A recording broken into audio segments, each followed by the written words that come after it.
Okay, the most common benign pigmented skin lesion is seborrheic keratosis. These are scaly, waxy, raised lesions with a stuck-on look that makes them appear as if they could be easily scraped off with a fingernail. So that's the keyword, the stuck-on look appearance and scaly lesions, scaly, raised, waxy lesions, the seborrheic keratosis. The characteristic appearance is usually completely diagnostic, and these lesions do not need to be removed. So no excision required for seborrheic keratosis. அடுத்து அந்த பேஜ்ல எதுவும் டயம்ல அந்த diagram மட்டும் பார்த்துக்கணும், seborrheic keratosis diagram மட்டும். அடுத்து next பேஜ்ல so incidence of regional disease, incidence of metastasis எவ்வளோ மெலனோமால அப்படின்னா 10% regional disease, 5% may have present with metastasis. அதாவது பிரசன்டேஷனே இருக்கும், இன்சிடென்ஸ் இல்லை, சாரி. டைரக்ட் பிரசன்டேஷன் வந்து ரீஜனல் டிசீஸ் 10%, டைரக்டா மெட்டாஸ்டேசிக் டிசீஸாவே பிரசன்ட் பண்ற கேசஸ் வந்து 5%. அடுத்து பயாப்சி. பயாப்சியில வந்து எக்ஸிஷனல், இன்சிஷனல், ஷேவ் பயாப்சி அதெல்லாமே இருக்கு. ஐடியல் வந்து பாத்தீங்கன்னா அந்த பஞ்ச் பயாப்சி தான். பஞ்ச் பயாப்சி வந்து is a type of incisional biopsy. அடுத்து எக்ஸிஷன் பயாப்சி பண்ற மாதிரி இருந்தா ஃபியூசிஃபார்ம் எக்ஸிஷன் பண்ணும். அடுத்து second பேராகிராஃப்ல for larger lesions it may be appropriate to get a tissue diagnosis with a full thickness incisional biopsy prior to performing the complete excision. Simplest way is punch biopsy. So எவ்வளோ depth எடுப்பாங்கன்னா 2 mm to 8 mm cylinder of skin and subcutaneous tissue and followed by closure of the defect is performed. So punch biopsies of at least 4 mm. So in the cutoff important, punch biopsy of at least 4 mm should be performed, and it should be performed through the thickest or most suspicious looking area of the lesion, and multiple biopsies can be done. At the last third parallel, shave biopsy. Shave biopsy is frequently performed by dermatologists and is the most common technique by which melanomas are biopsied and diagnosed. Okay.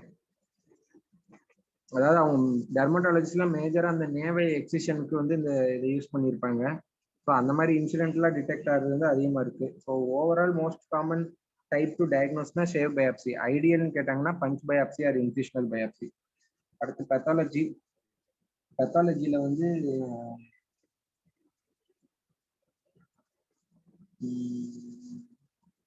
அடுத்து margin சொல்றேன். First எடுத்தோன்னே 1 centimeter margin வந்து கொடுக்கணும் of wide local excision early invasive மெலனோமாக்கு.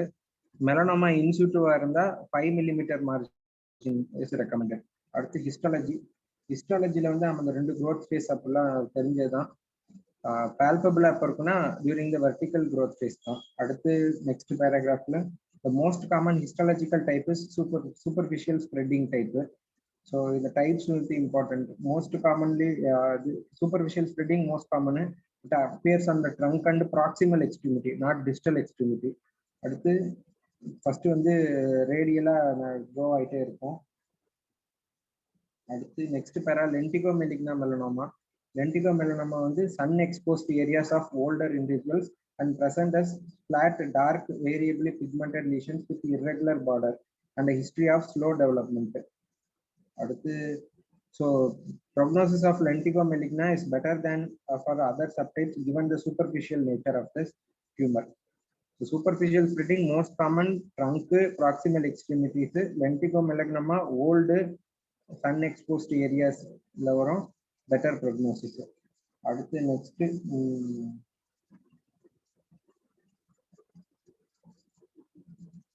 acral lentiginous. Next page on second paragraph.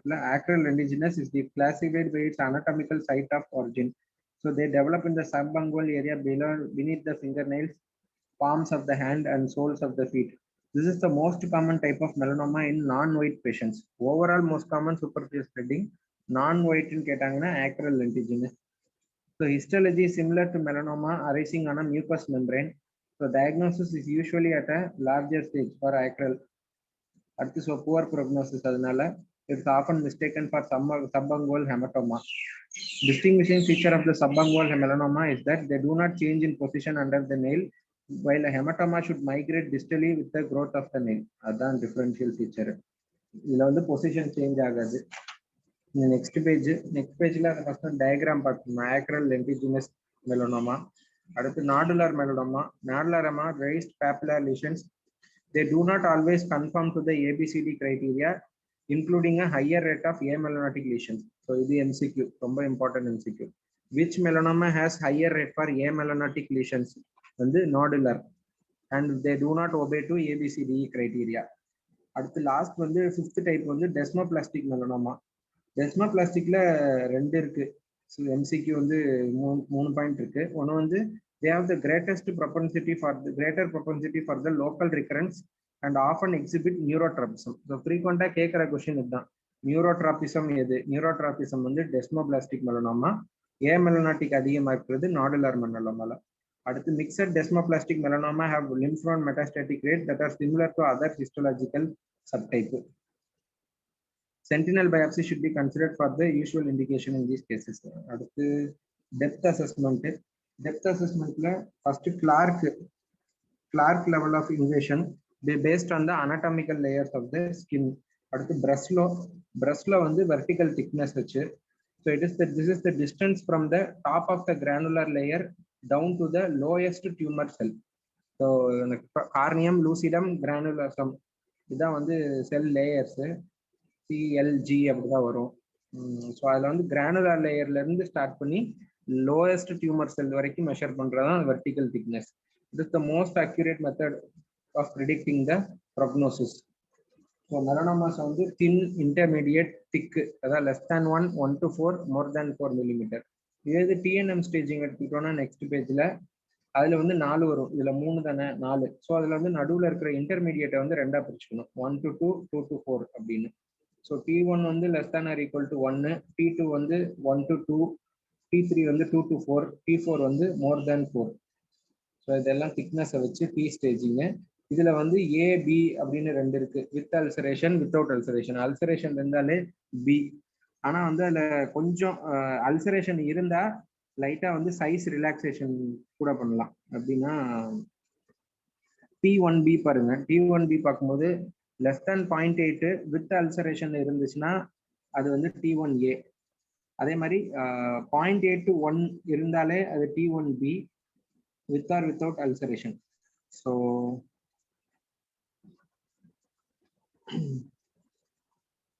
T1A, T1B இதுல நீங்க கேட்கிற போற எம்சிக்கு வந்து T1B less than 0.8 millimeter with ulceration T1B ல வரும்.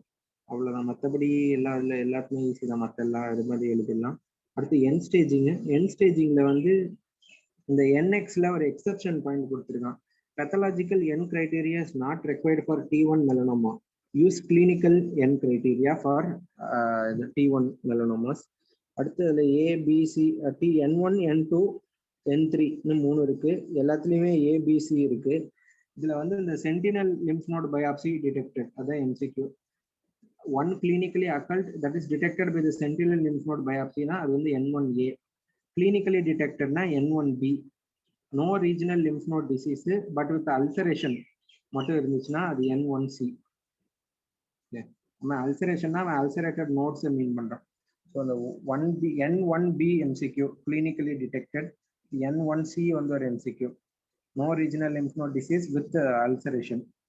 அடுத்து N2ல வந்து அதே மாதிரி தான், ஏல வந்து SLN டிடெக்டட் வரும். ஆனா N1A வந்து ஒன்லி 1 கிளினிக்கலி அக்கல்ட்டு, இதுல 2 or 3 கிளினிக்கலி அக்கல்ட்டு, மற்றதெல்லாம் அதே மாதிரி தான். அடுத்து N2C வந்து N2Cல வந்து ஒரு டிஃபரன்ஸ், அல்சரேஷன் இருக்கும், along with it 1 clinically occult or clinically detected இருக்கணும். 2 or 3 கிடையாது, அதுக்கு மட்டும் N2Cக்கு மட்டும் 1 or 2 1 clinically occult or clinically detected with ulceration வந்து N1C.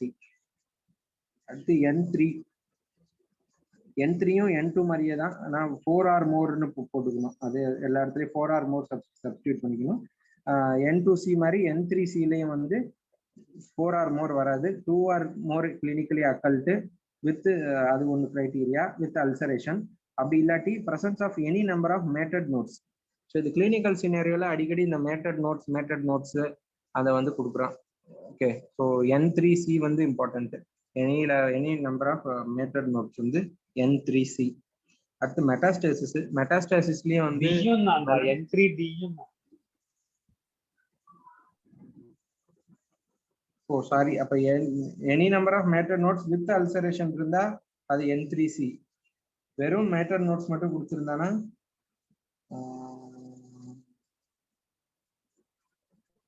N3B. அல்சரேஷன் இல்லாம வெறும் மேட்டர் நோட்ஸ் மட்டும் இருந்தா N3B. With ulceration matter notes இருந்தா N3C. அடுத்து எம் கிரைட்டீரியா வந்து இந்த டியூமருக்கு வித்தியாசமா இருக்கும். டி வரைக்கும் இருக்கும், மற்றதுக்கெல்லாம் சி. இதை மட்டுமே ஞாபகம் வச்சுக்கணும், டி வரைக்கும் வரும் மெலனோமால அப்படின்னு. ஸோ M1A வந்து பார்த்தீங்கன்னா skin, soft tissue including muscle and or non regional lymph node, அது வந்து M1A. M1B வந்து metastasis to the lung with or without M1A site. So lung வந்தா M1B, நான் சிஎன்எஸ் விசரல் சைட் வந்தா M1C. அதே மாதிரி டி வந்து சிஎன்எஸ் மெட்டாஸ்டாசிஸ் வந்தா M1D. Lung B, CNS D, non CNS visceral வந்து சி, M1A மட்டும் நான் ரீஜனல் லிம்ஃப் நோடு. அடுத்து எல்டிஹெச் லெவல் வந்து அதுக்கேற்ற மாதிரி 0, 1ன்னு பிராக்கெட்ல இண்டிகேட் பண்ணுவாங்க. எலிவேட்டடா இருந்தா பிராக்கெட் 1ன்னு போடணும். ஸோ இந்த டிஎன்எம் ஸ்டேஜிங் வந்து இம்பார்ட்டன்ட், இந்த சஜஸ்டன்ல தான் இருக்குது. அதுக்கடுத்து அந்த பேஜ்ல வேற எதுவும் இல்லை தியரியில ஏஜேசிசி ஸ்டேஜிங்ல. நெக்ஸ்ட் பேஜ் 713ல அந்த end stage. For patients with regional lymph node disease, independent prognostic factor include the number of the involve nodes and nodal tumor burden at the time of the staging. So node the most important prognostic factor. Depth node and confusion பண்ணிச்சு, நான் பார்த்த வரைக்கும் எல்லா இடத்துலயும் node number தான் important, அதான் poor prognostic factor. So additional factors M ஸ்டேஜ்ல ஒன்று எம்சிக்யூ இல்லை, அது தியரியில ஒன்றும் இல்லை. அடிஷனல் ஃபேக்டர்ஸ்ல older patients have a greater risk of melanoma mortality than the younger patients, despite the fact that younger patients are more likely to have the nodal metastasis. Patients with axial melanoma are worse than with extremity. Women have better prognosis than men. So இதெல்லாம் important points. Poor prognosis வந்து olderல, ஆனா node positivity வந்து most common in younger womenல, most common in younger patientsல. அடுத்து extremity tumor வந்து worst, extremity tumours வந்து best prognosis. ட்ரங்க்ல ஆக்சியல்ல இருக்கலாம் worst. அடுத்து உமனுக்கு வந்துச்சுன்னா அது வந்து பெட்டர் ப்ரோக்னோசிஸ் தேன் மென். அடுத்து several additional features that are commonly mentioned in the pathological report. First, tumor infiltrating lymphocytes can indicate the presence of a host immune response and are associated with a more favorable prognosis. So tumor infiltrating lymphocytes இருந்துச்சுன்னா அது வந்து ஒரு good prognosis. அடுத்து இதே மாதிரி தான் testicular டியூமர்லயும் வரும். Testicular டியூமர்லயும் அந்த செமினோமால கொடுத்துருக்கோம் டெய்லியில. செமினோமால அந்த லிம்போசைட்ஸ் எல்லாம் இன்ஃபில்ட்ரேட் ஆயிருந்துச்சுன்னா வந்து ப்ரோக்னோசிஸ் வந்து பெட்டர் அப்படி மாதிரி. அடுத்து அதை வச்சு டிஐஎல் டியூமர் இன்ஃபில்ட்ரேட்டிங் லிம்போசைட்ஸை 3 கேட்டகரியா பிரிக்கிறான். பிரிஸ்க், நான் பிரிஸ்க், ஆப்சென்ட்னு. பிரிஸ்க்னா வந்து throughout the lesion or along the base. Non பிரிஸ்க்னா only focal presence of lymphocytes. அடுத்து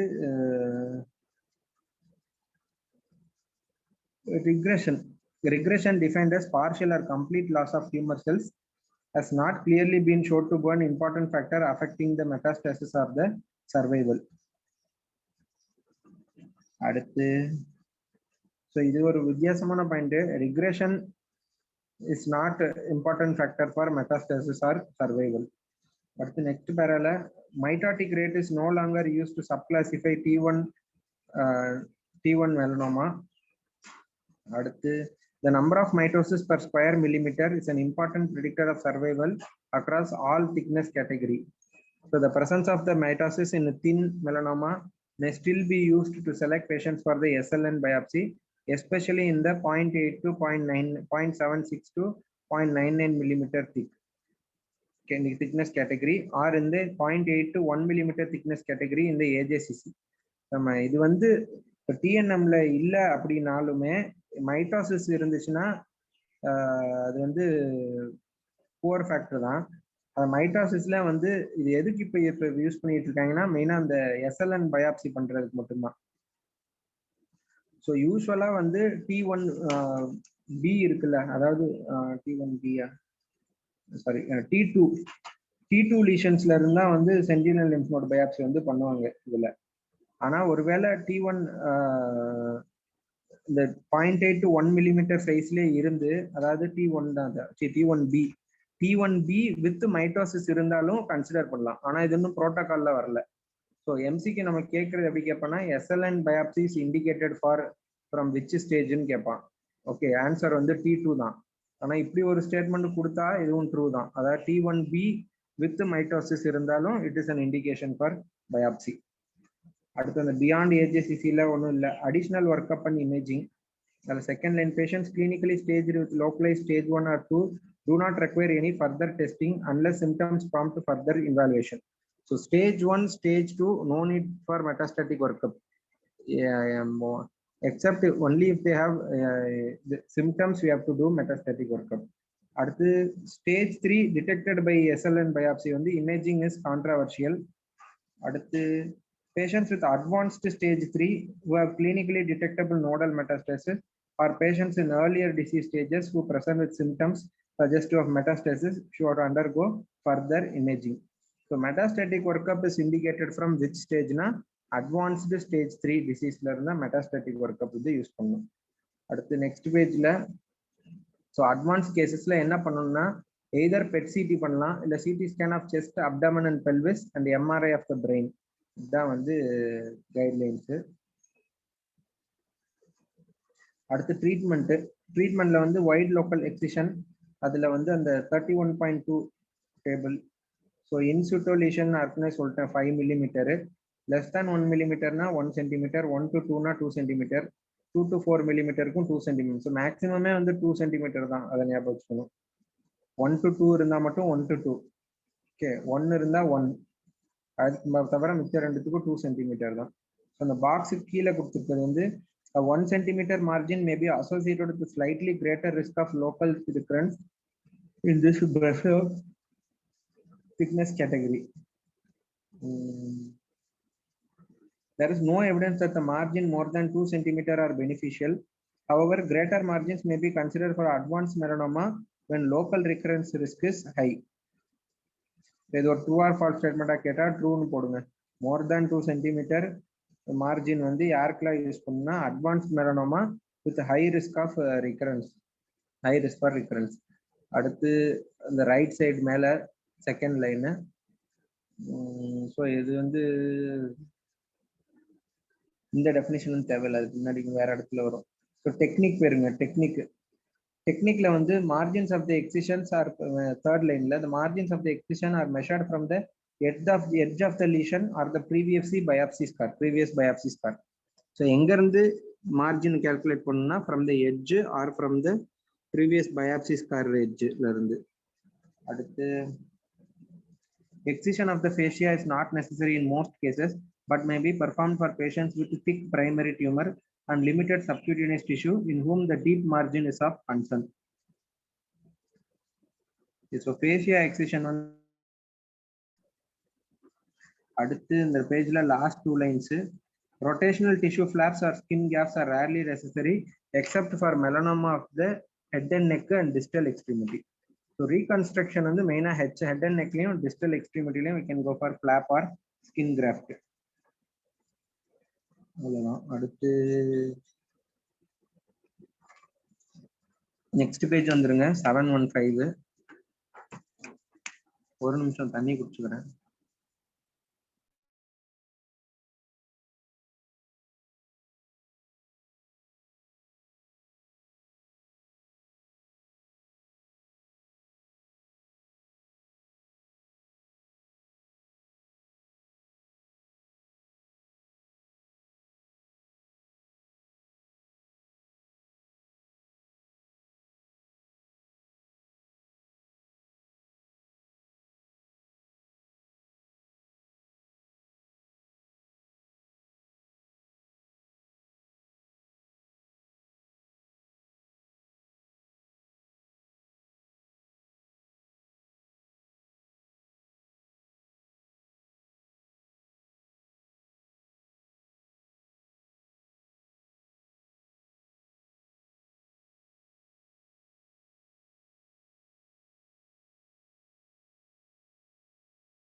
ஓகே, நெக்ஸ்ட் அந்த அதுல வந்து பேஜ் நம்பர் 715ல அந்த ஃபர்ஸ்ட் பேரால fourth line, subungual melanoma are treated with the amputation of the distal digit. Whole டிஜிட்டை வந்து amputate பண்ண தேவையில்லை, டிஸ்டல் டிஜிட் மட்டும் ஆம்புடேட் பண்ணா போதும். For fingers ray amputation are unnecessary, அதான் கொடுத்துட்டான். அடுத்து நெக்ஸ்ட் பேரால மோஸ்ட் மைக்ரோகிராபிக் சர்ஜரி. மெலனோமால Mohs surgeries only used for in situ lesions, அது ஒரு MCQ. அடுத்து evaluation and management of regional lymph nodes, அதில் வந்து sentinel lymph node biopsy first யார் இன்ட்ரடியூஸ் பண்ணனா டொனால்டு மார்டன், அது ஒரு MCQ கேட்டிருந்தாங்க. It is now a required part of staging for melanoma greater than 1 millimeter in thickness according to the AJCC. அதான் T2 ஸ்டேஜ்ல இருந்து SLN is indicated. The status of the SLN is the single most important prognostic factor in melanoma patients without clinical evidence of the nodal metastasis. அதான் அடுத்து indication வந்து இந்த last line NCCN guidelines. So மேலே என்னென்ன கொடுத்துருக்காங்கன்னா NCCN guidelines, all patients with T2 melanoma and those with thinner lesions with a 5% or greater risk of a positive SLN. So இது வந்து எப்படி இது சொல்றான் அப்படின்னு எனக்கு தெரியல, எப்படி கிளினிக்கலா கண்டுபிடிப்பாங்க? Thinner lesions with 5% or greater risk of positive, அந்த 5% ஆர் கிரேட்டர் ரிஸ்க்கு எதுவும் கொடுக்கல. ஓகே, ஸோ அது ஒரு true or false statement. So thin lesions with 5% great risk for a positive SLN-னாலும் SLN biopsy is indicated. So second para right சைடில் ஒரு fifth line, while routine use of SLN biopsy is not recommended for thin melanoma, if these lesions have any features that are associated with an increased risk of nodal spread, then SLN may be indicated. Features of the primary lesion that have been linked to increased risk is ulceration. ரெண்டு இருக்கு இதுல. ஒன்று வந்து ulceration, 5% எப்படி கண்டுபிடிக்கான்னு தெரியல. ஆனால் வந்து அல்சரேஷனும் மைட்டாட்டிக் ரேட், அதாவது மைட்டாட்டிக் ரேட்னா more than or equal to 1 mitosis per millimeter square. So அது இருந்தாலும் ஒரு வந்து இது SLN கன்சிடர் பண்ணுவோம். அடுத்து நெக்ஸ்ட் பேரால, previously a T1B melanoma was defined by the presence of either ulceration and or at least 1 mitosis per millimeter square. Since these two factors are strongest risk factor, it is made for a fairly straightforward recommendation that SLN can be considered for the T1B melanoma. T1B is now defined by either ulceration or thickness 0.8 to 1 with no consideration for the mitotic rate. Already பார்த்ததுதான். அந்த பேரால வந்து last 3 line, so any patient with a mitotic rate of at least 1 mitosis per millimeter square, thickness of 1 millimeter, age older than 56 years, or mitotic rate of at least 1 mitosis and age 56 or younger have a greater than 5% risk of SLN metastasis and SLN biopsy should be considered. So இதெல்லாம் வந்து considered தான் கொடுத்துருக்கான். ப்ரோட்டோகாலில் வந்து T2ல தான் இருக்கு. அடுத்து next page, அந்த technical டீடைல்ஸ்ல 99 sulphur colloid 0.5 millicurie should be injected onto the dermis. எங்க இன்ஜெக்ட் பண்ணா dermis, tracing a wheel in 4 aliquots around the melanoma or the biopsy site. It should be injected 0.5 centimeter away from the melanoma or scar from the biopsy and not into the melanoma itself or the biopsy scar. If no sentinel nodes are identified after the initial injection, repeat injection should be performed with proper technique by an experienced clinician. So இது வந்து clinical கொஸ்டினா கேட்கலாம். So இது வந்து SLN பண்ணி பார்த்தாங்க, எந்த SLN நோடும் detect ஆகல அப்படின்னா என்ன பண்ணணும்னா we have to repeat the injection. அடுத்து அதுலயே வந்து கீழே நடுவுல ஒரு 8 lines தள்ளி, interval, intercalated or in-transit nodes may be found in the subcutaneous location or between the muscle groups. For distal, upper or lower extremity melanoma, it is important to assess the presence of the epitrochlear or popliteal sentinel nodes respectively.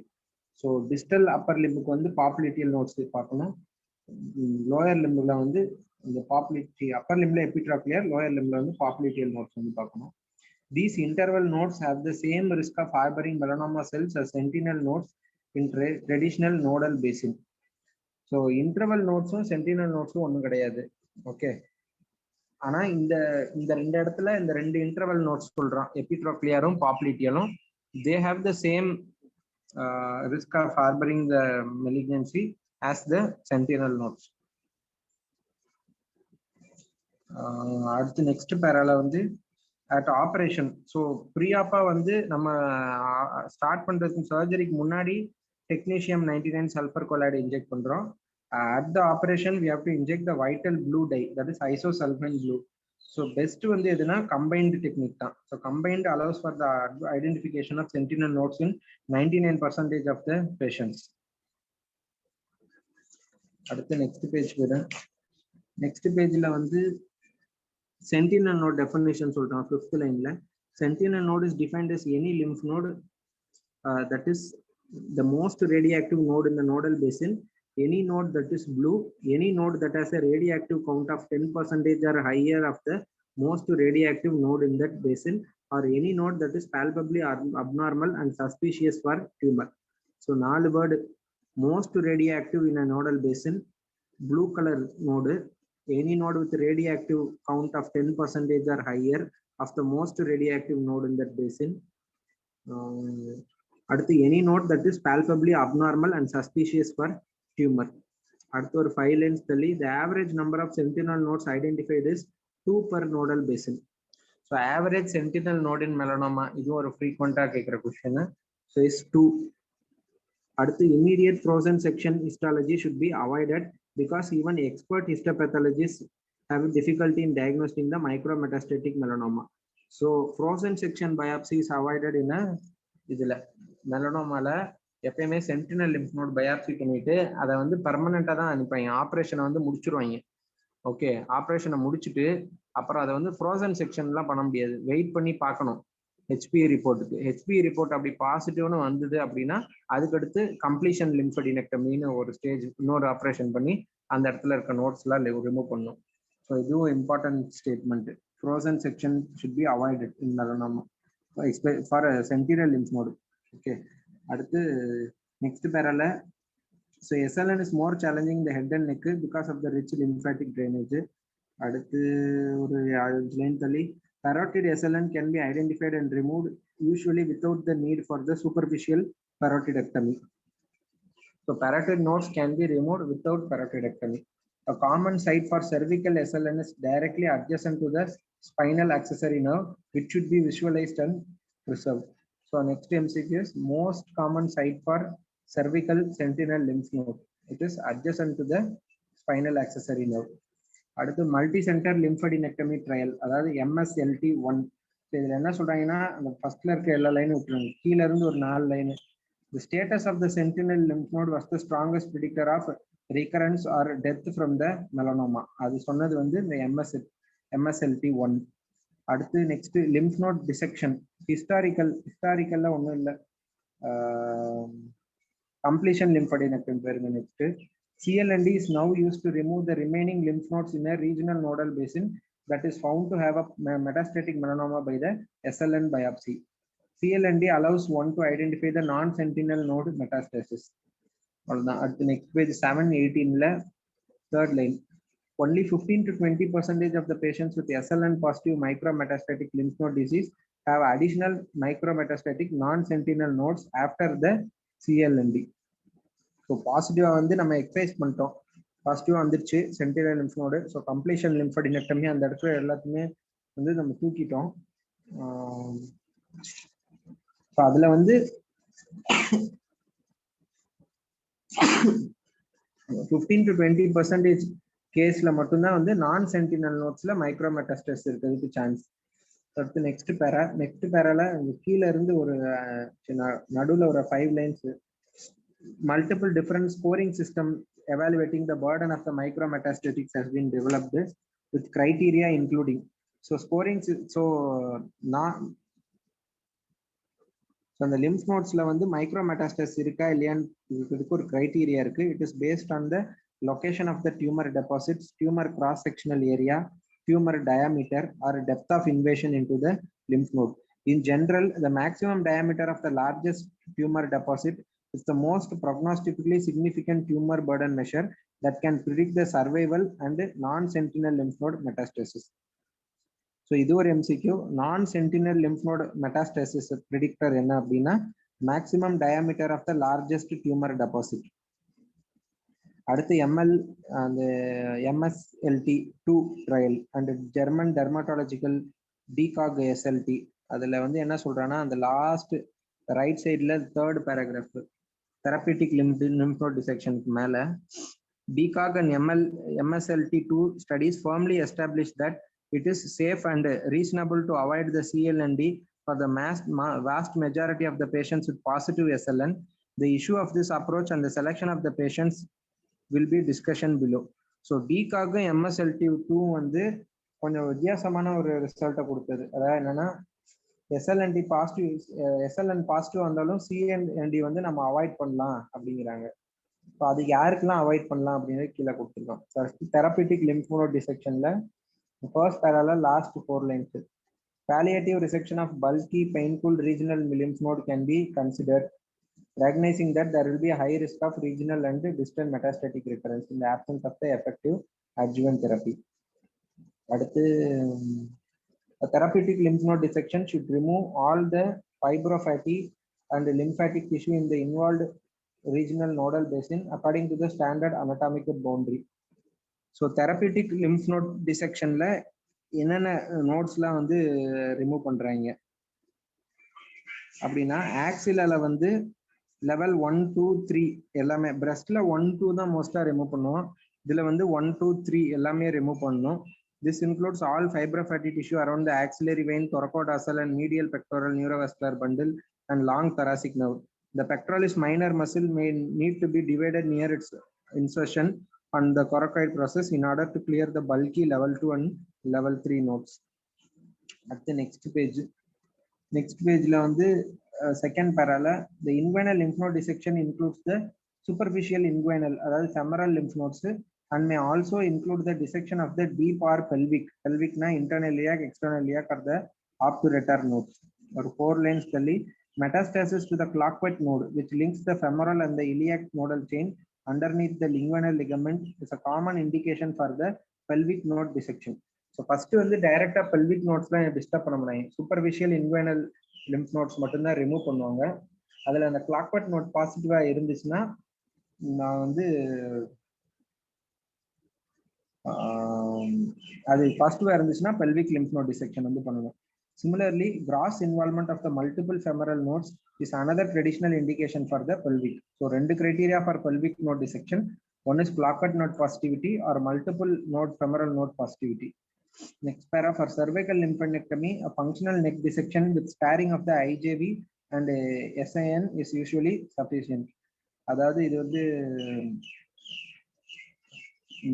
அந்த cervical neck dissectionல வந்து type 2 இருக்குல்ல, functional test டிசெக்ஷன்ல 1, 2, 3 இருக்கு. மெலனோமாக்கு வந்து type 2 வந்து perform பண்றாங்க.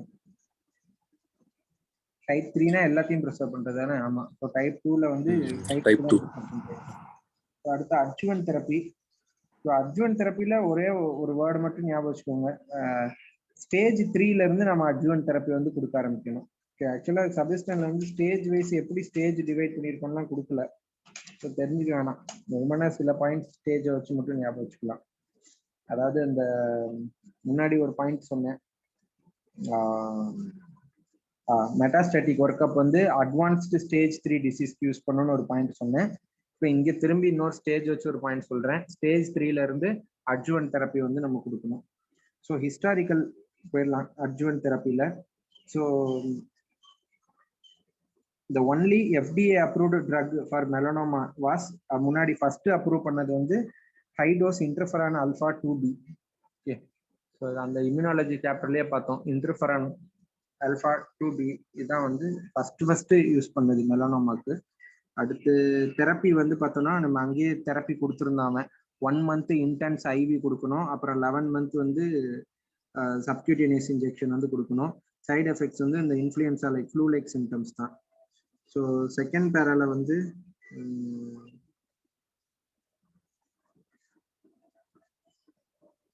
So இன்டர்ஃபெரான்ல வந்து ஒரு அந்த செகண்ட் பேரல் லாஸ்ட் 3 லைன் சம்மரி என்ன சொல்றாங்கன்னா, adjuvant interferon improved the disease free survival with minimal effect on the overall survival at the cost of serious toxicity. இதுதான் அதோட ஓவரால் ஆக்ஷன். அதாவதுன்னா ஓவரால் சர்வைவல எந்த சேஞ்சும் பண்ணல, வெறும் டிசீஸ் ஃப்ரீ சர்வைவலை இம்ப்ரூவ் பண்ணுது. But serious toxicity. அடுத்து டார்கெட்டட் தெரப்பி. டார்கெட்டட் தெரப்பில first successful targeted therapy was vemurafenib. BRAF V600 target பண்ணுது. அடுத்து BRAF இன்ஹிபிட்டர்ஸ்க்கு அடுத்து MEK இன்ஹிபிட்டர் கொடுத்தாங்க. அடுத்து டூயல் BRAF MEK ரெண்டையும் இன்ஹிபிட் பண்றது. அடுத்து இதுல இந்த சில ட்ரையல்லாம் இருக்கு. இந்த இம்பார்ட்டன்ட் ட்ரையல் வந்து இந்த combi AD trial. Summary of அந்த பாக்ஸ் பார்த்துக்கோங்க. Summary of adjuvant therapy trials for BRAF MEK inhibition and immunotherapy. So name மட்டும் ஒரு EORTC ட்ரையல் ஒன்று இருக்கு, காம்பி ஏடி இருக்கு, செக்மேட் இருக்கு. ஓகே, இதெல்லாம் தான் அது. இந்த காம்பி ஏடியை மட்டும் கேட்கலாம். அது வந்து ரொம்ப லேண்ட்மார்க் ட்ரையல். அது வந்து ரீசெண்டாக வந்தது கூட, 2017 வந்தது. ஸோ இதில் என்னன்னா ஸ்டடி பாப்புலேஷன் வந்து 3A 3B 3C டிசீஸ் எடுத்துக்கிட்டாங்க. டெய்லி டப்ராஃபினிப் ஆர் ட்ரமிட்டனிப் ஃபார் 1 year கொடுத்தோன்னா improved overall survival for 3 years இருந்தது. இம்ப்ரூவ்டு ரிலாப்ஸ் ஃப்ரீ சர்வைவலும் இருந்துச்சு. ஓகே, அதை மட்டும் ஞாபகம் வச்சுக்கலாம். மற்றதுக்கெல்லாம் என்ன ட்ரக்னு வேணா ஞாபகம் வச்சுக்கோங்க. செக்மேட் ட்ரையல் வந்து நிவோலுமேப்க்கு, EORTC 1325 பெம்ரோலிசிமேப்க்கு, 18071 வந்து இப்பிலிமேப்க்கு. ஸோ டாப்ராஃபெனிப் ட்ரமிட்டனிப்க்கு வந்து காம்பி ஏடி, நிவோலுமேப்க்கு செக்மேட்டு, பெம்ரோலிசிமேப்க்கு EORTC 1325.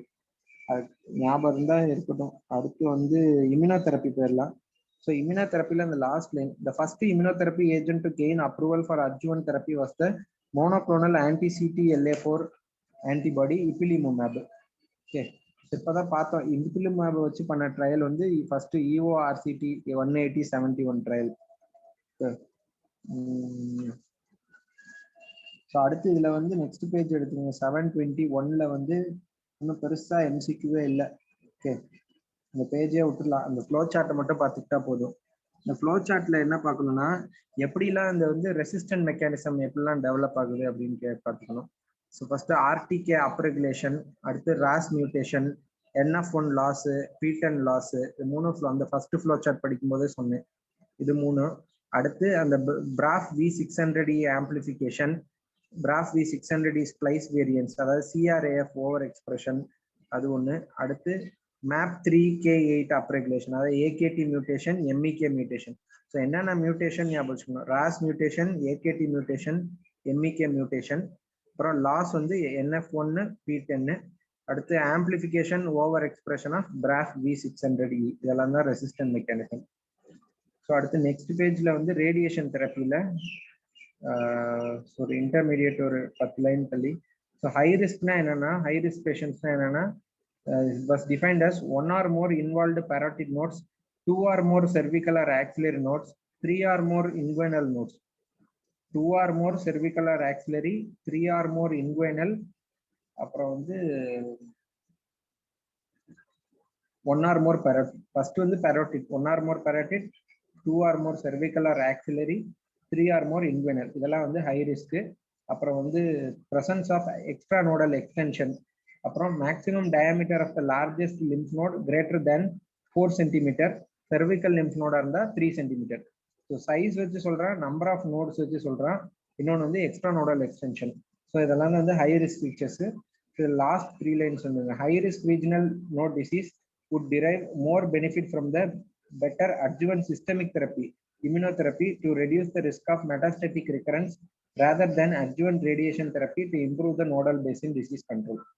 ஸோ இதெல்லாம் ஹை ரிஸ்க் ஃபீச்சரா இருந்தாலும் ரேடியேஷன் வந்து இப்போ ஜென்ரலா யூஸ் பண்றது இல்லை.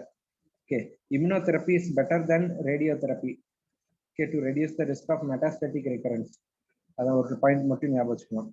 அடுத்து சர்வைலன்ஸ் ஃபர்ஸ்ட் பேரால. So most recurrences are detected within the first 5 years after the treatment. இதுவும் ரொம்ப இம்பார்ட்டன்ட் MCQ. சேஞ்ச் பண்ணியிருக்காங்க இதுலயும். இந்த 2 பாயிண்ட் வந்து இதுல சேஞ்ச் பண்ணியிருக்காங்க. ஒன்று வந்து இந்த சர்வைலன்ஸ்ல வந்து most recurrences within the first 5 years. அதே மாதிரி லோக்கல் ரெக்கரன்ஸ்ல பாத்தீங்கன்னா recurrence within the 5 centimeter of the WLE is considered as local recurrence. Previous எடிஷன்ல வந்து 2 சென்டிமீட்டர்னு கொடுத்துருந்தான், இதுல வந்து 5 சென்டிமீட்டர்னு இருக்கு. ஸோ இது கேட்கலாம். Local recurrence is 5 centimetre. Okay, most recurrences also within 5 years. அடுத்து சர்வைலன்ஸ்ல இந்த ரைட் சைடு செகண்ட் பேரால இந்த last 4 lines. Melanoma survivors have a 10-fold increased risk of subsequent melanoma compared to the general population, and a cumulative risk for the development of second primary melanoma of approximately 5%. Okay, 5% risk for second primary melanoma. So melanoma survivors should have the regular skin examination for the rest of their lives. At the treatment of loco-regional recurrent disease. The first point I sollte within 5 centimeter. At the treatment for the local recurrences, operative resection to histologically negative margin. Although WNE guidelines for primary tumor do not apply, at least 1 centimeter margin should be attempted with complete resection of the prior WLE scar. So recurrence வந்து நம்ம ட்ரெடிஷனலா use பண்ற மார்ஜின்லாம் கிடையாது. நம்ம பிளைண்டா வந்து 1 cm at least 1 centimeter margin வந்து விடணும். Okay, so treatment for resection recurrence is resection. The next page போயிடலாம். ஒரு நிமிஷம். ஓகே, நெக்ஸ்ட் பேஜ்ல வந்து FNA first line FNAC or core biopsy can confirm the diagnosis. இது வந்து recurrence சொல்றோம். அடுத்து அந்த செகண்ட் பேரால last 3 lines. So the treatment intralesional and systemic immunotherapies are now preferred as an effective way to achieve the loco-regional disease control of in-transit node disease with less morbidity for the patient. So treatment for in-transit disease வந்து intralesional and systemic immunotherapy. அடுத்து next பேரால வந்து unresected stage 3 including in-transit was included in trials using the CTLA4 or PD1 inhibition. அடுத்து இந்த T-VEC அது important. தாலிமோஜின் Lahar பாரிவெக் பார்க்வெக் அப்படின்னு இருக்கு. நம்ம தாலிமோஜின் வெக்னு சொல்லுவோம். அதை T-VEC is a herpes simplex virus type 1 derived oncolytic immunotherapy. Okay, that is injected into the palpable target lesions to have a local effect and a systemic effect. அடுத்து ஆப்டிம் ட்ரையல்ல வந்து என்ன சொல்லுவாங்கன்னா வந்து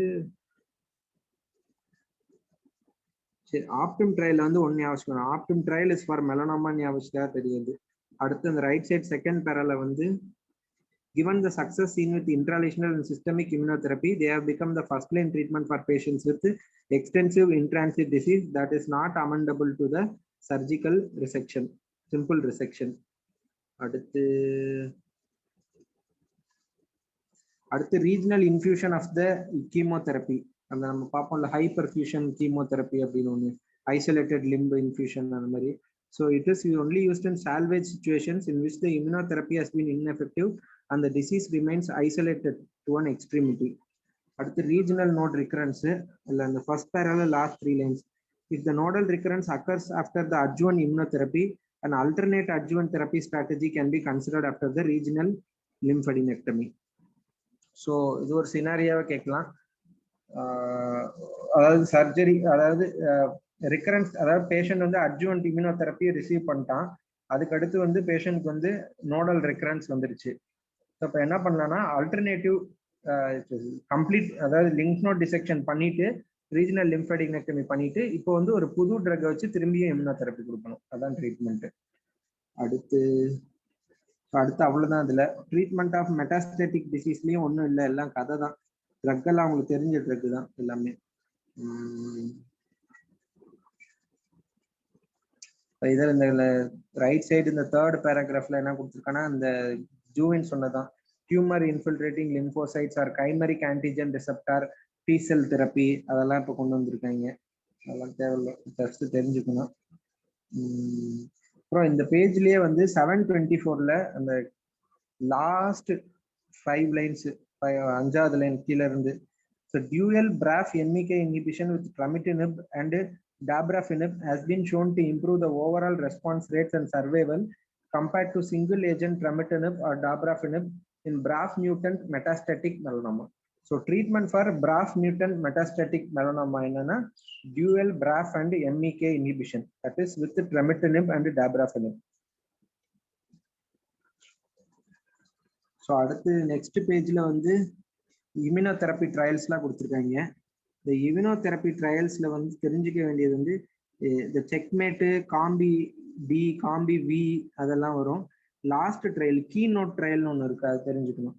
so unresectable stage 3 or stage 4 மெலனோமால வந்து pembrolizumab every 2 years, every 2 weeks or ipilimumab every 3 weeks கொடுக்கறது. அதான் வந்து key note trial for unresectable stage 3 and stage 4 melanoma. அடுத்து மெட்டாஸ்டெக்டமி 726ல மெட்டாஸ்டெக்டமில டயக்ராம் பாத்துக்கோங்க. அந்த இந்த சாப்டர்லயும் வரும், அந்த இம்யூனாலஜி சாப்டர்லயும் இதே டயக்ராம் வரும். அதே சேம் டயக்ராம் தான். அந்த கோல்ட் ஸ்டிமுலேஷனை பிளாக் பண்றது தான் மெயினா. CTLA4 ஒரு கோல் ஸ்டிமுலேஷன், இன்னொன்று வந்து இந்த PD1 L1 ஒரு கோல் ஸ்டிமுலேஷன். அதை ரெண்டையும் பிளாக் பண்றது தான் main treatment மாடலிட்டி.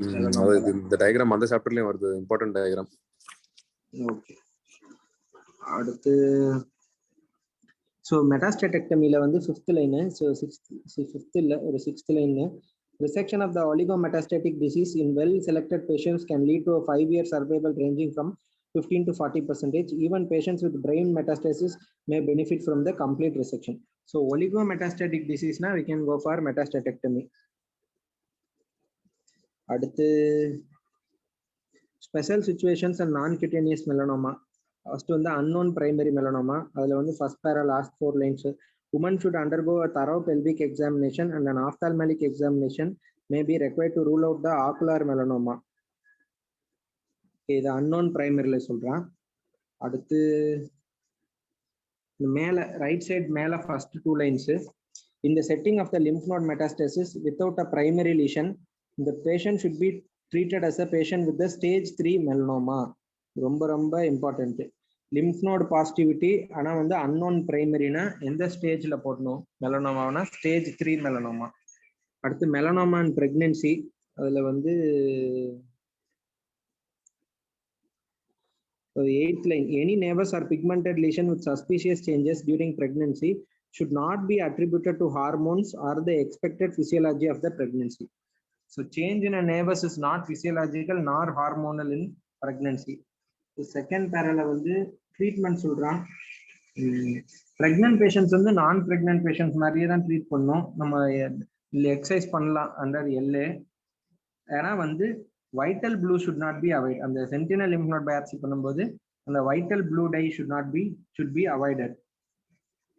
Lymphoscintigraphy is considered safe since the dose uses well below the teratogenic threshold.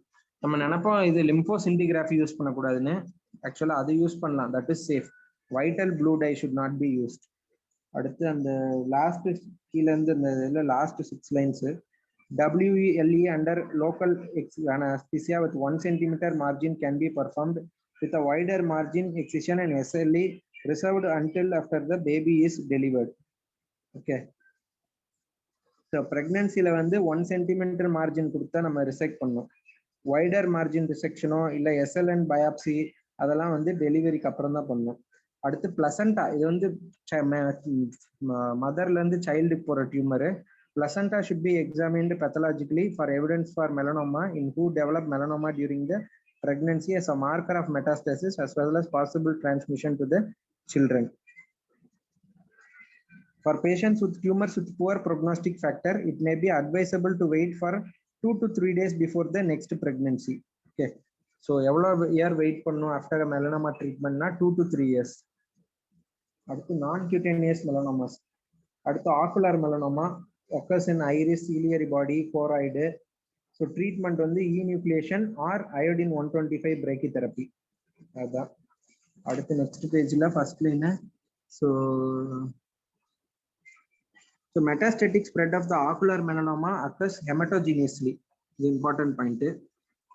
Metastasis develop almost exclusively in the river from eye சொல்றான். அடுத்து ocular melanoma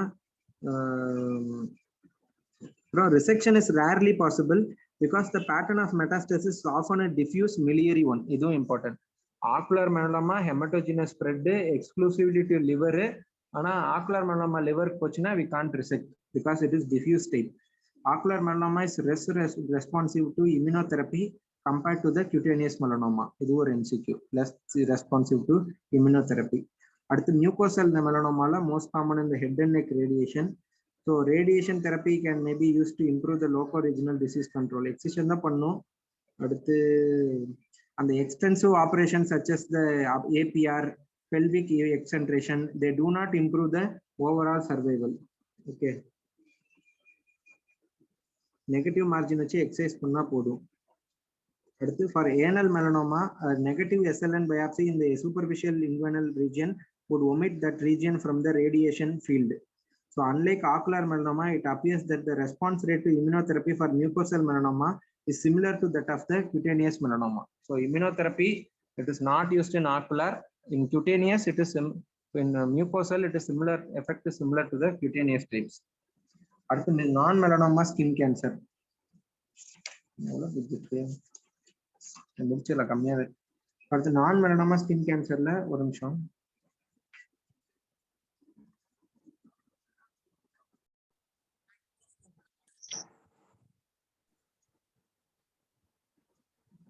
Okay, non-melanoma skin cancer, first one is SEC.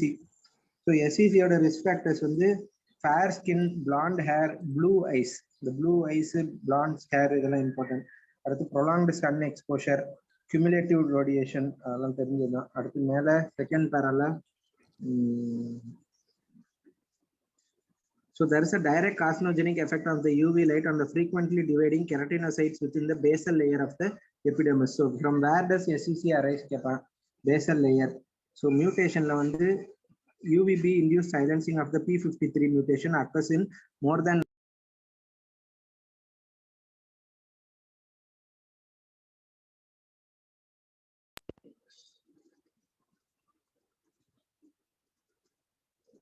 கேக்குதா? கால் வந்துச்சு, interrupt ஆயிடுச்சு. இப்போ கேக்குதா? கேக்குது sir, இப்போ கேக்குது. Continue.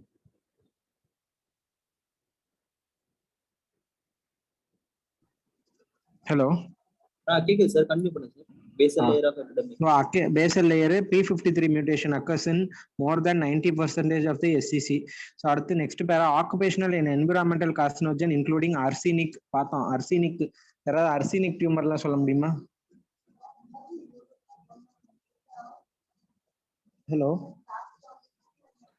hemangiosarcoma. Yes, hemangiosarcoma of liver. அப்புறம் liver. lung வருமா? lung, no skin. Okay. So organic hydrocarbon, ionic radiation, cigarette smoking.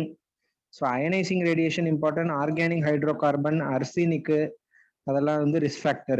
Genetic risk factors வந்து xeroderma pigmentosum and albinism. So இந்த albinism வந்து கன்ஃபியூஸ் பண்ணீங்க. Albinism is not for melanoma, SCC ல மட்டும் வரும். Okay, அடுத்து xeroderma pigmentosa அங்கேயே வந்தது சிண்ட்ரோம்ல. அடுத்து next பேரால immunosuppression is a well established risk factor, particularly with the suppression of the cell mediated immunity after the solid organ transplantation.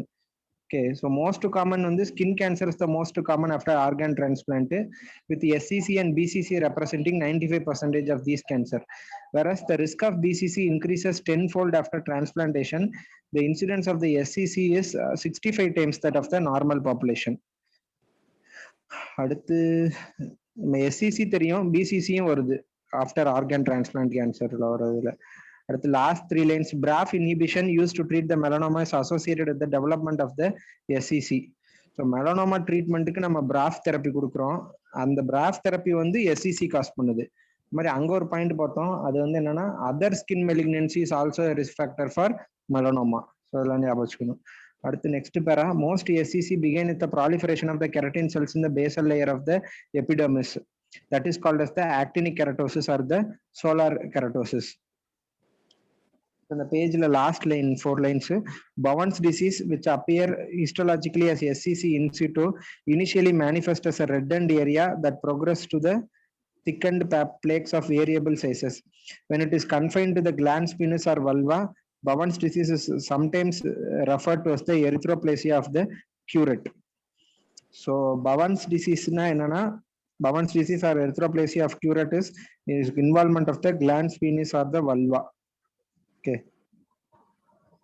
Sorry, Bowen's disease வந்து SCC in situ, அது வந்து glans penis or vulva ல வந்து erythroplasia of curate.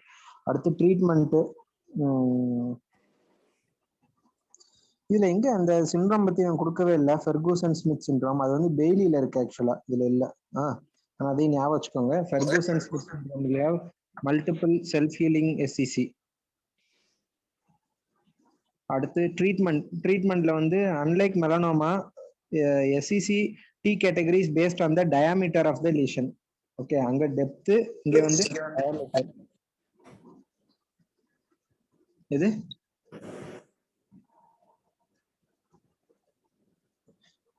Hello, சொல்லுங்க. Continue. Most SCC can be treated with the local excision with the excellent result. So margin வந்து பார்த்தோம்னா 5 mm margin. MMS வந்து sensitive areas use பண்ணலாம். MMS may also be preferred for the recurrence or high risk tumor. For high risk lesions 10 mm margin is recommended. So generally 5 mm, high risk வந்து 10 mm. அடுத்து next பேஜ்ல கொடுத்துருக்கான் ஒரு டப்பால, அது வருவோம். அதுக்கு ஹை ரிஸ்க் ஃபீச்சர்லாம் என்னென்னு கொடுத்துருக்கான் for 1 cm margin.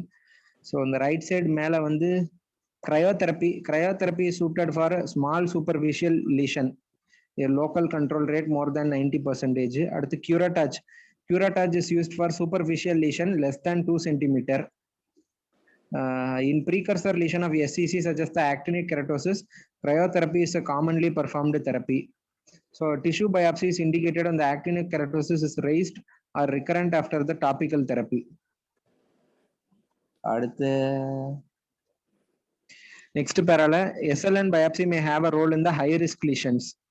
So lymph node metastasis வந்து 7 to 20% clinically occult. On the parallel, last adjuvant radiation to the primary tumor is recommended with extensive perineural or large nerve involvement. So nerve involvement இருந்துட்டாலே adjuvant radiation கொடுக்கணும். அடுத்து locally advanced or metastatic SCC of the skin is fortunately rare. Okay. அடுத்து targeted EGFR therapy வந்து use பண்ணலாம் as a salvage systemic therapy for metastatic SCC. அடுத்து new PD1 inhibitor semiplimab, இந்த MCQ important. Okay, PD1 inhibitorல ஒரு புது பேரு semiplimab. Okay, that was recently approved by the FDA using the PD1 in refractory advanced cutaneous SCC. Okay, semiplimab expect பண்ணலாம், என்ன ட்ரக்னே கேட்கலாம் இதை. PD1 அடுத்து எதனால தான் SCC இதில் கொடுத்துருக்கான். அடுத்து BCC is the most common non-melanoma skin cancer. Okay, most commonly found in the sun exposed areas of the head and neck, most often associated with intense intermittent exposure. ஆக்சுவலா நான் வந்து BCCல வந்து cumulative radiation தானே. Okay, correct தான். So என்ன pathway, இது pathway important. Hedgehog signaling pathway is involved. அடுத்து 90% of BCC. அடுத்து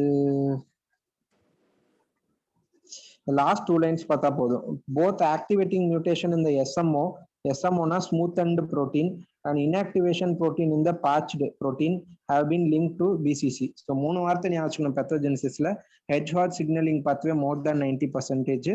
அடுத்து SMO activating mutation, smoothened protein activating mutation, patched protein inactivating mutation will lead to BCC. So in contrast to the SCC and actinic keratosis, there is no precursor skin lesion for BCC. ரொம்ப important point. Okay, no precursor skin lesion for BCC. At the last line, the nodular growth pattern is characterized by a well-defined elevated with a waxy appearance. இந்த waxy keyword வந்து இருக்கும் BCCல.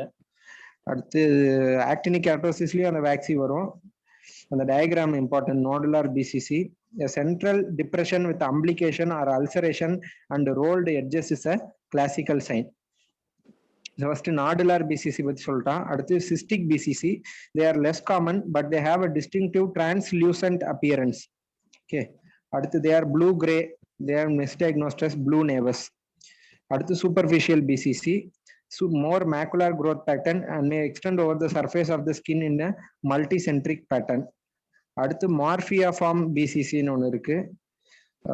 These lesions are the most locally invasive subtype and can penetrate deep into the underlying subdermis. So இது ஒரு important MCQ. Which is the type with most aggressive local invasive and which penetrates into the subdermis ன்னு கேட்டா morphiform BCC. அடுத்து treatment vast majority are locally confined. Treatment வந்து margin வந்து 5 mm margin. High risk lesionல wider margin கொடுக்கலாம். But the exact width of the margin has not been defined. Okay, so high riskல wider margin சொல்றான், எவ்வளோலாம் சொல்ல. ஆனா SCCல 1 cm சொல்லியிருக்கான் high riskல. So MMS can be used for the same indication, அதாவது skin faceல எல்லாம் வந்தா use பண்ணலாம். So next பேஜ்ல வந்து இந்த லாஸ்ட் பேரால இந்த 2 ட்ரக் பேர் இருக்கு. ஒன்னு விஸ்மோடெஜிப்னு ஒன்று இருக்கு, இன்னொன்று வந்து சோனிடெஜிப் அப்படின்னு ஒன்று இருக்கு. இது ரெண்டுமே வந்து இந்த ஹெட்ஜ் ஹாக் பாத்வேவை வந்து டார்கெட் பண்ற drugs used for the treatment of BCC. Okay, vismodegib இன்னொன்று சோனிடெஜிப்.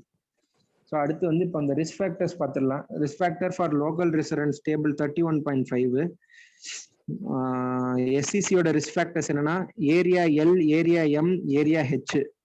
ஸோ எனி லீஷன் இந்த ஏரியா ஹெச் ஏரியானா வந்து ஃபேஸு தான், மெயினா ஃபேஸ் தான், சென்ட்ரல் ஃபேஸ், ஐலிடு, ஐப்ரோ, பெரிய ஆர்பிட்டல் நோஸ், அடுத்து லிப்ஸு, அடுத்து chin, mandible, pre auricular, post auricular. So ஜென்ரலா இப்படி ஞாபகம், ஃபேஸு, ஜெனிட்டாலியா, ஹேண்டு, ஃபீட்டு, இதெல்லாம் வந்து ஹெச் ஏரியா. அதான் வந்து மாஸ்க் ஏரியா. அங்க எந்த லீஷன் இருந்தாலும் ஸோ லொகேஷன் கிளினிக்கல் சினாரியோல கொடுத்துருந்தானா இந்த லொகேஷன்ல எல்லாம் இருந்தா ஹெட் அண்ட் நெக்கு, அதான் ஹேண்ட்ஸு, ஃபீட்டு, ஜெனிட்டாலியா, ஃபேஸ் இங்கெல்லாம் இருந்தா டைரக்டா ஆன்சர் வந்து 1 சென்டிமீட்டர் மார்ஜின் தான். இது ஏரியா எம்ல வந்து ஏரியா எம்ல more than or equal to 1 centimetre இருந்தா அது ஹை ரிஸ்க் லீஷன். ஏரியா எல்ல வந்து more than or equal to 2 centimetre. Area எம்னா சீக்கு, ஃபோர் ஹெட்டு, ஸ்கேல்பு, அடுத்து நெக்கு, ப்ரீடிபியா. ஓகே, ஸோ நான் அப்படி ஞாபகம் வச்சுட்டு இருக்கேன்னா அது தொட்டு பார்த்தாலே அங்கே போன்லாம் இருக்கிற மாதிரி ஏரியா. இந்த சீக்ல அந்த போன் தெரியும், அடுத்து ஃபோர் ஹெட்ல இருக்கும், ஸ்கேல்ப்ல இருக்கும், ப்ரீடிபியல் ஏரியாலையும் தொட்டு பார்த்தாலே போன் இருக்கும். உடனே ஞாபகம் வச்சுக்கணும் வந்து நெக்கு, இதெல்லாம் எம் ஏரியா. எல் ஏரியா வந்து trunk and extremities excluding the pretibial, hand, feet, nail units and ankles. Okay, so அடுத்து சைஸ் ஏரியா வச்சு முடிஞ்சு.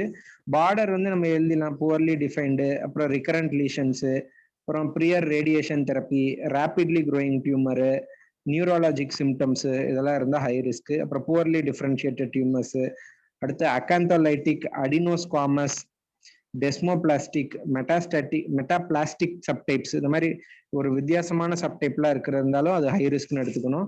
அடுத்து depth or thickness or Clark level வச்சு சொல்றான். ஸோ திக்னஸ் வந்து பார்த்தோன்னா more than or equal to 2 millimetre thickness. Clark level 4 and 5 இதெல்லாம் இருந்தா ஹை ரிஸ்க் லீஷன். 4 என்னன்னு சொல்ல முடியுமா? Clark 4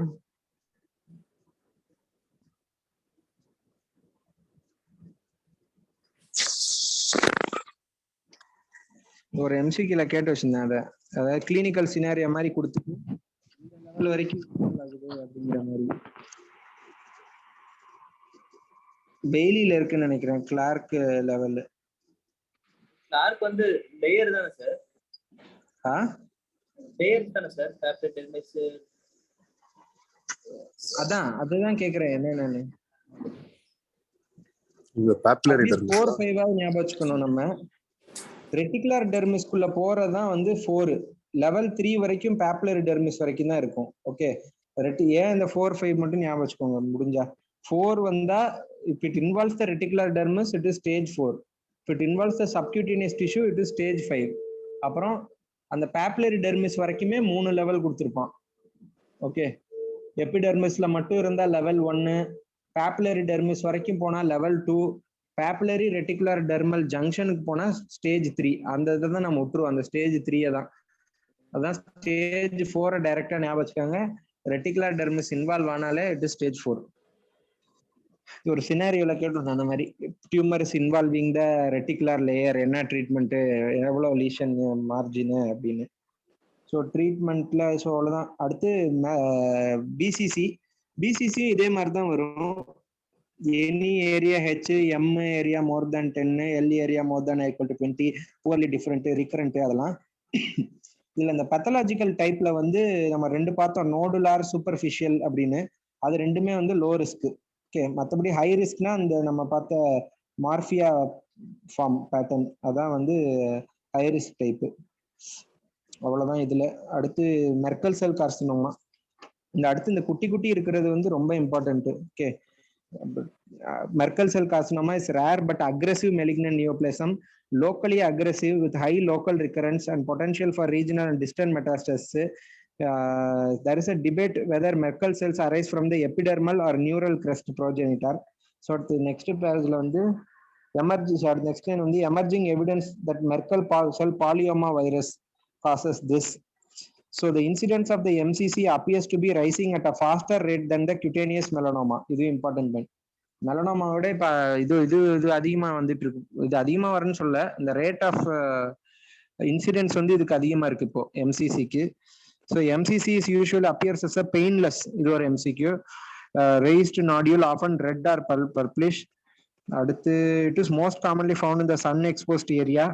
Workup is similar to melanoma in that a tangential shave biopsy or punch biopsy makes the diagnosis.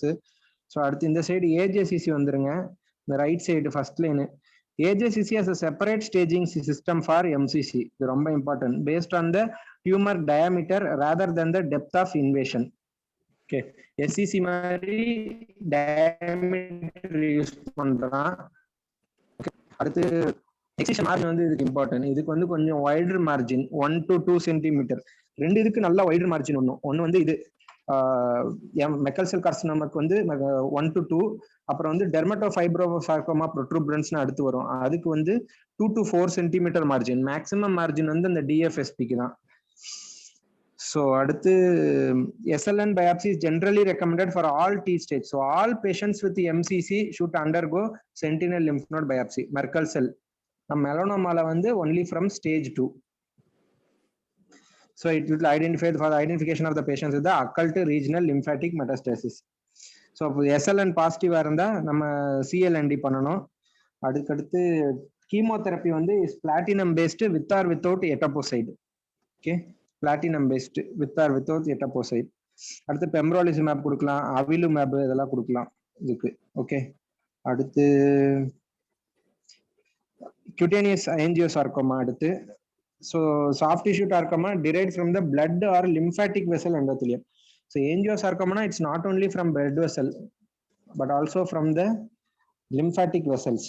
So most commonly site is the head and neck. So syndrome வந்து பார்த்தீங்கன்னா இந்த Stewart-Tewers syndrome வந்து கொடுத்திருக்கான்.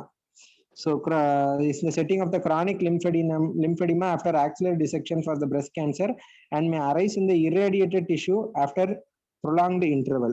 Okay, so cancer எங்க வரும்? Stewart-Tewersல கையிலயா? அதான் வர, அதான் தப்பு கொடுத்துருக்காங்க. irradiated skinல தான் வரும். எடிமா வந்து உனக்கு கையில இருக்கும், ஆனா டியூமர் வந்து கையில வராதான். எந்த இடத்துல ரேடியேஷன் கொடுத்தியோ அந்த இடத்துல வரும். மெயினா ஆக்சிலால தானே ரேடியேஷன் கொடுத்துருப்ப. எப்ப இது ஸ்டீவர்ட் சிண்ட்ரோம் மோஸ்ட் காமனா வரும்னா, நீ ஆக்சிலரி டிசெக்ஷனையும் பண்ணிட்டு அங்கே ரேடியேஷனும் கொடுத்தா, ரெண்டையும் சேர்த்து பண்ணீங்கன்னா வரும். ஸோ அப்ப என்ன ஆகும்னா அந்த இடத்துல லிம்ஃபெடிமா வந்துடும். ஆனா டியூமர் வந்து அந்த லிம்ஃபெடிமா சைட்ல வராது, இந்த irradiated skin சைட்ல வரும். இது பல டெஸ்ட் சீரிஸ்ல கேட்ட அந்த question. Okay, it occurs only in the irradiated tissue, not in the lymphedema site. Okay, next page போயிடலாம். So next pageல வந்து abnormal pleomorphic malignant appearing endothelial cells are pathognomonic. Okay, அடுத்து ஹெமட்டோஜினஸ் spread இருக்கும். ட்ரீட்மெண்ட் வந்து complete resection with negative margin and radiotherapy. இதுதான் ஒரு important. Stewart syndrome ரேடியோதெரப்பினால வருது இந்த ஏஞ்சியோசார்கோமா. ஆனா இதோட ட்ரீட்மெண்ட்டுமே வந்து அட்ஜுவன்ட் ரேடியோதெரப்பி வந்து கொடுக்குறாங்க. ஸோ மார்ஜின் வந்து 2 சென்டிமீட்டர் இதுக்கு. SLN biopsy is usually not performed. Okay, so Merkel cell கார்சினோமாக்கு வந்து ஆல்வேஸ் performed, cutaneous angiosarcomaக்கு not performed SLN biopsy. அடுத்து DFSP is a low grade sarcoma arising from the dermal fibroblast. Most common site வந்து trunk. இது ஒரு MCQ. It grows slowly. Margin வந்து 2 to 4 centimetre. அது ஒன்று. அடுத்து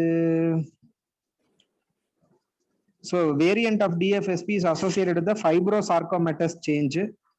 Okay, with the aggressive feature and high risk for distant metastasis. Adjuvant radiotherapy may be considered for margin positivity. So எல்லாத்துக்கும் தேவையில்லை, margin positive case மட்டும் கொடுக்கணும். அடுத்து வந்து இமேட்டினிப், இது ஒரு இம்பார்ட்டன்ட் பாயிண்ட். இமேட்டினிப் நம்ம அங்கெல்லாம் படிச்சிருப்போம், ஜிஸ்ட் அதுல இதுல எல்லாம். ஸோ இதுவும் ஒரு சார்கோமா டைப் தானே. So imatinib has been used in locally advanced or metastatic disease and sometimes neoadjuvant therapy in an attempt to improve the negative margin rate in this thing. அடுத்து Kaposi sarcoma. So இதில் diagram பார்த்துக்கோங்க. 31.27 primary cutaneous angiosarcoma of nose. But ரைனோஃபைமான்னு எழுதி வச்சிருக்கூட, potato நோஸ்னு. எப்படி differentiate பண்றேன்னு எனக்கு தெரியல ஒன்றும். அடுத்து secondary cutaneous angiosarcoma of the breast, அது ஒரு டயக்ராம் கொடுத்துருக்கான். So Kaposi sarcoma is low grade soft tissue malignant neoplasm arises from the lymphatic vascular endothelial cells. Virus வந்து HHV8 virus. There is also a classical variant now associated with the immunosuppressed state seen on the lower extremities of older men. Okay, so immunosuppressed patientல வந்து lower லிம்பில் அதிகமா வர ஆரம்பிக்குது, மெயினா older மென்ல. அடுத்து in AIDS patient the most effective treatment is the aggressive antiretroviral strategy. Symptomatic skin lesion can be treated with skin therapy. Systematic skin lesions can be treated with radiation therapy, intralesional injection of the chemotherapeutic agents, cryotherapy or excision. So AIDS induced Kaposi sarcoma வந்து antiretroviral தெரப்பியை வந்து அக்ரெசிவா கொடுக்கணும். இன்னொன்னு வந்து இதுக்கு radiation எங்கேயோ ட்ரீட்மெண்ட்னு பார்த்த மாதிரி இருக்கு. டெய்லியா யாராவது தெரியுமா? இல்ல சார், இப்போ ரீசெண்டா ஒரு ஒன் வேர்ட் தான் வச்சு எம்சிக்யூல தான் ஏதோ போட்டிருக்கீங்க. என்னது? ரேடியேஷன் தான் சொல்றீங்க. ரேடியேஷன் தான் எங்கேயோ கொடுத்துருந்தா, நானும் எங்கேயோ ஏதோ ஒரு புக்ல படிச்ச மாதிரி ஒரு இதுல இருக்குல்ல, இதுலயே கொடுத்திருக்காங்கல்ல, symptomatic skin lesions can be treated with radiation therapy. So நான் AIDS பேஷண்ட்ல அப்ப preferred treatment strategy என்ன? எக்ஸிஷனா ரேடியேஷன் தெரப்பியா? அது தெரியலையே. சரி, ஓகே, பாப்போம் அது. ஆனா இது ஞாபகம் வச்சுக்கோங்க, ஹெச்ஐவி பேஷண்ட்லயே ரெட்ரோவைரல்னு ஆப்ஷன்ல கொடுக்கலன்னா ரேடியேஷன் தான் போடணும். ஓகே, அது ஷுவர். அடுத்து extramammary Paget's disease. So it arises from the apocrine glands of the skin. எந்த கிளாண்டுன்னு கேட்பேன். Apocrine gland, perineal area, vulva, scrotum.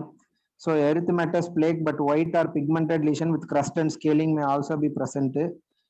EMPD is confined to the epidermis, இது ரொம்ப important point, and is well controlled with the excision.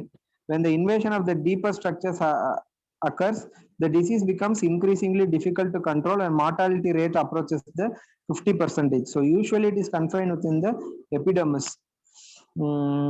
So because EMPD is associated with increased risk of simultaneous internal malignant neoplasm in the genitourinary and the GI tract, a complete workup should be done with endoscopy. அடுத்து standard treatment வந்து surgical resection தான். Radiation therapy may reduce the incidence of the local recurrence after the excision. So EMPD-க்கும் radiation கொடுக்குறாங்க. Okay, ஏஞ்சியோசார்கோமாக்கும் பார்த்தோம் radiation கொடுக்கணும்னு. கப்போசிக்கும் use பண்ணலாம் radiation. டெர்மட்டோஃபைப்ரோசார்கோமா ப்ரோட்ரூபன்ஸ் வந்து பாசிட்டிவ், மார்ஜின் பாசிட்டிவ் கேஸ்ல மட்டும் ரேடியேஷன் கொடுக்கணும்.